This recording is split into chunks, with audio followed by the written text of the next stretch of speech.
Hi, I'm Gina with Riley Blake Designs, and I'm here today to show you something that I love, and it's Needleturn Applique. I'll also be showing you how to finish a pillow. And let's begin. We have a cute little bunny here that we're going to put onto a neon pillow. And the first thing you'll want to do is download the template.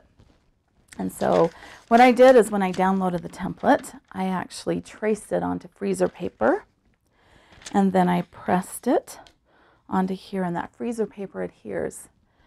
And then what you'll want to do is take your tracing pen and trace. And so I've gone ahead and done all this so that we can go right into the Needleturn Applique part of this project. So once you've got it adhered and glued to your surface, you'll want to make sure you clip certain areas. So I've got all these areas through here. Anywhere there's a curve or an indent, you'll want to clip at all these little spots, and especially on all these little curves right here. So I've gone ahead and clipped those all, and we're just going to begin sewing. One of the first things I love to do is the French knot. So placing the end of your thread to your thumb and forefinger, you'll hold it under your thumb and forefinger, wrap 3 or 4 times, and hold it in between your thumb and forefinger and just pull.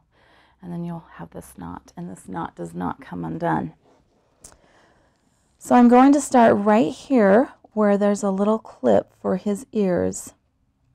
And so I make sure I'm only using my needle, because as I use it to turn under, it won't fray. If I start to use my fingers, that's when the fabric begins to fray.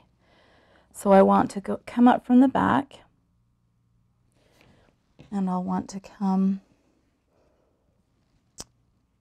in through this layer. Now I'm turning both sides under, and I'm just barely going to pull this side. Now typically I'm using pink thread on a gray. I'd probably use a dark gray, but I really want it to show up as I'm pulling through. You'll go straight down and then straight up. Right here is a little where I've clipped, and it's going to become the corner.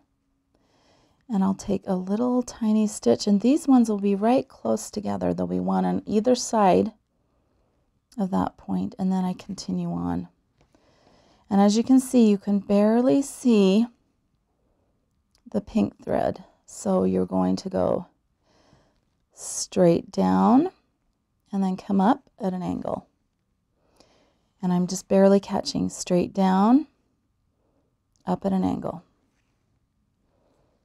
And once in a while you'll get a little knot like this, and you'll just want to pull that, and it comes right out.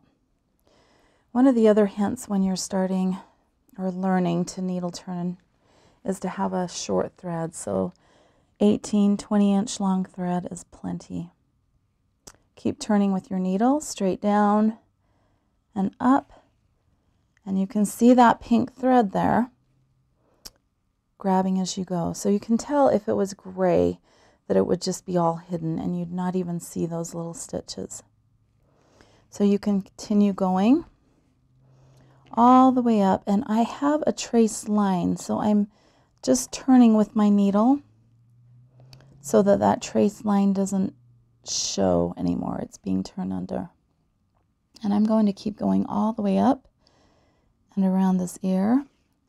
Again, you're going straight down, up at an angle. Now I'm coming to the top of the ear, and I want to keep turning. This is where you have to be careful, and my stitches will become closer together in order to curve and not have any pointed ends. And you'll notice I just like to keep turning under with my needle. And as I said, those stitches are getting closer and closer as I make this rounded turn for his ear. And so I'm going to keep going. You can see my traced line there that I'm going to turn this under to. And I'm making the tops of his ears, and I don't want any points on that rounded turn. So you'll just make close, tiny stitches as we round that edge.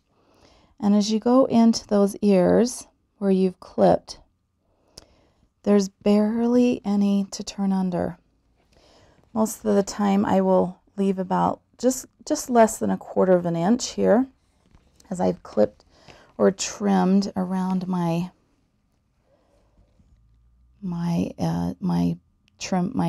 trace line. So I'm going to keep turning, and I just like to get that shape that I want, and I just keep going with tiny, tiny stitches. And I'm coming down the cleavage of the ears now, and I'm going to keep going and turning under. And you'll see how it just creates that nice little rounded edge.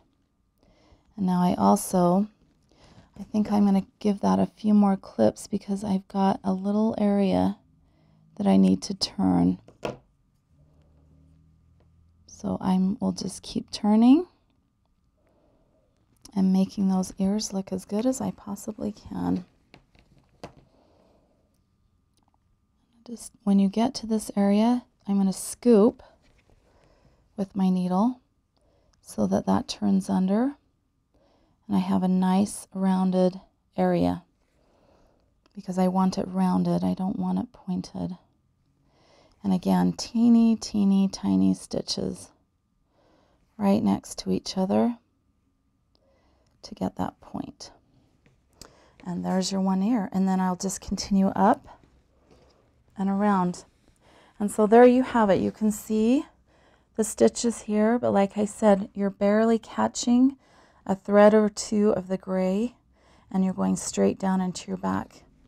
So that what you'll end up doing is having this nice straight stitches on your back, and everything looks good. Now this is something that takes time and patience, and you just need to enjoy as you go. To finish this project, once you've taken the time to needle turn this bunny on, you'll want to do the back. And all I did, this was for a 14-inch pillow, so I cut a 14-inch strip, and then so this is a 14 by 14, and then I took whatever was left over and I just split that in half, which meant that these were about 14 by 14 too. And then each end I folded over because I knew I had extra a couple of inches. Instead of trimming that off, I just made a nice thick hem. And what I'm going to do is, once this bunny's finished, I'm going to have it like this, depending on how you want that pillow insert to go, whether you want it top or side. You could go like this, or if you wanted a side entrance, then you could do this way. And all you're doing is overlapping, making sure that your edge that's on the inside, you would top stitch this. That would be your finished edge there. And then you top stitch this one. And then you do a 1/2 inch seam all the way around after you've pinned that nicely. And what you end up with is a pillow that has an opening like this. And so you can just insert your pillow into the back. And because you have this overlap here, it inserts nicely. And there you have it. That's our cute pillow for the day. I hope you enjoyed and learned something about Needleturn Applique.